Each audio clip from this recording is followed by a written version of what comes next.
우리나라의 봄철에 맑고 온화한 날씨가 이어지고 있습니다. 봄철에는 북쪽에서 내려오는 차가운 겨울 공기와 남쪽에서 올라오는 따뜻한 여름 공기가 우리나라 부근에서 공존하며 기상변화를 일으키고 있습니다. 북쪽의 한기와 남쪽의南기가 서로 충돌하고 그 충돌 지점에서 공기가 반시계 방향으로 회전하기 시작하면 저기압이 발생하게 됩니다. 이렇게 저기압이 형성되면 맑고 화창했던 날씨는 그리 오래 지속되지 않습니다.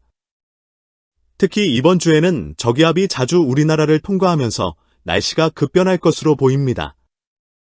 그 중에서도 이번 주말에는 태풍급의 강력한 봄 폭풍이 다가와 세찬 비바람을 동반한 비가 한 차례 내릴 가능성이 높아 보입니다.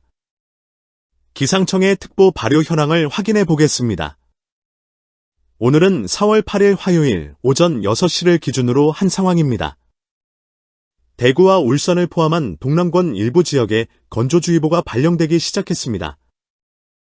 비가 내리고 난 뒤 시간이 조금만 지나면 건조주의보가 다시 쉽게 나타나는 것이 봄철의 특징 중 하나입니다. 한편 동해에는 저기압이 자리 잡고 있어 바람이 강하게 불고 파도도 높게 일고 있습니다. 이에 따라 동해의 넓은 해역에 풍랑주의보가 내려진 상태입니다. 이제 시간은 4월 8일 화요일 오후 12시입니다. 동해에는 여전히 저기압 중심이 위치하고 있으며 이로 인해 동해 전역에 풍랑주의보가 유지되고 있습니다. 반면 서해와 남해에는 고기압이 자리 잡고 있습니다. 이 고기압의 영향으로 우리나라 대부분 지역은 현재 맑은 날씨를 보이고 있습니다. 하지만 고기압이 지나가면 그 뒤를 이어 저기압이 대기하고 있는 상황입니다. 곧 이 저기압이 우리나라로 다가오면서 날씨가 다시 변할 것으로 예상됩니다. 이렇게 고기압과 저기압이 번갈아 가며 우리나라를 통과하면서 짧은 주기로 날씨가 변동하고 있습니다. 다음 날인 4월 9일 수요일입니다. 어제 동해에 머물렀던 저기압은 이제 일본 동쪽으로 이동해 갔습니다. 현재는 저기압, 고기압, 저기압 순으로 기압 배치가 이루어져 있습니다. 봄철에는 편서풍대가 우리나라 상공을 지나가기 때문에 이러한 기압계들이 편서풍을 타고 서쪽에서 동쪽으로 빠르게 이동하는 경향이 있습니다. 그리고 또다시 새로운 저기압이 우리나라를 향해 다가오고 있습니다.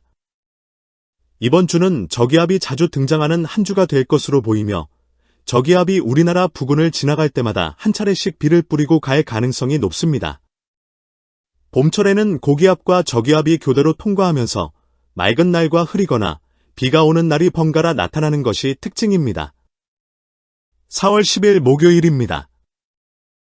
봄철 특유의 변덕스러운 날씨 패턴이 계속해서 이어지고 있습니다. 하루는 햇볕이 따사롭다가도 다음 날에는 갑작스럽게 흐려지고 비가 내리는 등 날씨 변화가 잦습니다. 4월 11일 금요일입니다.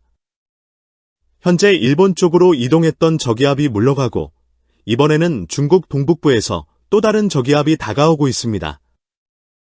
이 저기압은 상공에 매우 차가운 한기를 동반한 저기압으로 특징이 뚜렷합니다. 상공에 한기가 머물러 있을 때는 대기가 불안정해지면서 거친 날씨가 나타나기 쉽습니다. 예를 들어 강한 바람이나 돌풍, 그리고 국지적으로 강한 비가 내릴 수 있습니다. 이처럼 이번 주는 정말 저기압이 자주 통과하는 시기로 날씨가 안정적이지 못한 상태가 지속될 것으로 보입니다. 마지막으로 4월 12일 토요일입니다. 주말에 접어들며 앞서 예고된 태풍급 봄 폭풍이 영향을 미칠 가능성이 커지고 있습니다. 이 저기압이 지나가면서 세찬 비와 강한 바람을 동반할 것으로 예상되니 외출 계획이 있다면 기상 상황을 미리 확인하는 것이 좋겠습니다. 저기압이 다가오고 있으며 이 저기압에서 뻗어나온 한랭전선의 비구름이 우리나라를 남북으로 길게 가로질러 걸려 있습니다. 현재 이 시각을 기준으로 이미 전국 대부분 지역에 비구름이 영향을 미치고 있는 상황입니다. 이렇게 저기압이 강하게 발달할 때는 상공의 차가운 한기를 끌어내리는 역할을 하게 됩니다. 이를 좀 더 자세히 알아보기 위해 500헥토파스칼 상공, 약 5,500m 높이에서의 기온을 살펴보겠습니다. 이 저기압 상공에는 매우 차가운 한기가 자리 잡고 있는데 그 기온이 무려 마이너스 33도에 달합니다. 이는 극소형 두리에서 떨어져 나온 전리저기압의 한기로 이 시기치고는 굉장히 강력한 수준의 차가운 공기입니다. 이 저기압은 맹렬하게 회전하면서 북쪽에서 차가운 한기를 끌어내리고 동시에 남쪽에서 따뜻한 공기를 끌어올리는 강한 순환을 만들어냅니다. 이러한 기작으로 인해 저기압이 통과하기 전에는 따뜻한 공기가 유입되면서 기온이 일시적으로 올라가고 후덥지근한 날씨가 나타나게 됩니다. 하지만 저기압이 지나간 후에는 이 강력한 마이너스 33도의 한기가 우리나라를 뒤덮으며 기온이 급격히 떨어지는 현상이 발생합니다. 잠시 이 한기의 움직임을 더 자세히 들여다보겠습니다. 상공에 차가운 한기가 유입되면 대기의 상태가 매우 불안정해집니다. 무거운 한기는 아래로 하강하고 상대적으로 가벼운 따뜻한 공기는 위로 상승하면서 강한 대류 활동이 일어나게 됩니다. 이 과정에서 맹렬하게 비구름이 형성되고 이는 강한 바람과 많은 비를 동반하며 때로는 천둥과 번개까지 발생시키는 날씨를 만들어냅니다. 현재 이 마이너스 33도의 한기는 큰 기온 변화 없이 한반도 전역을 통과할 것으로 보이며 강수의 피크는 아마도 토요일 오후에 이를 것으로 예상됩니다. 한랭전선의 비구름은 남북으로 길게 걸려있는 형태를 유지하고 있습니다. 만약 비구름이 동서 방향으로 걸려있다면 강수가 지속되는 시간이 길어질 수 있겠지만 지금처럼 남북으로 길게 형성되어 있으면 비구름이 비교적 빠르게 이동하며 지나갈 가능성이 높습니다. 이를 예측하는 데 사용된 모델은 미국의 GFS와 독일의 아이콘 모델인데 두 모델 모두 저기압의 중심이 중국 동북부 지역에 위치하고 있다고 보고 있습니다. 하지만 아직 5일 뒤의 날씨를 예측하는 것이기 때문에 저기압의 정확한 위치나 이동 경로는 완전히 일치하지 않을 수 있습니다. 또한 저기압 중심에서 뻗어나온 한랭전선이 통과하는 시각 역시 모델마다 약간의 차이를 보이고 있습니다. 날짜가 가까워질수록 두 모델이 보다 공통된 예상을 제시할 가능성이 높아질 것으로 보입니다.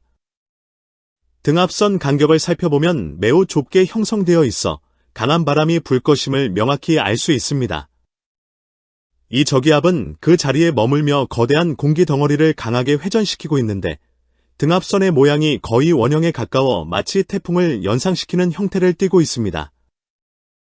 태풍과 온대 저기압의 차이는 구성하는 공기의 성질에 있는데 태풍은 따뜻한 난기로만 이루어져 있는 반면 온대 저기압은 따뜻한 난기와 차가운 한기가 함께 공존한다는 점에서 다릅니다. 하지만 그렇다고 해서 온대 저기압의 위력을 과소평가할 수는 없습니다.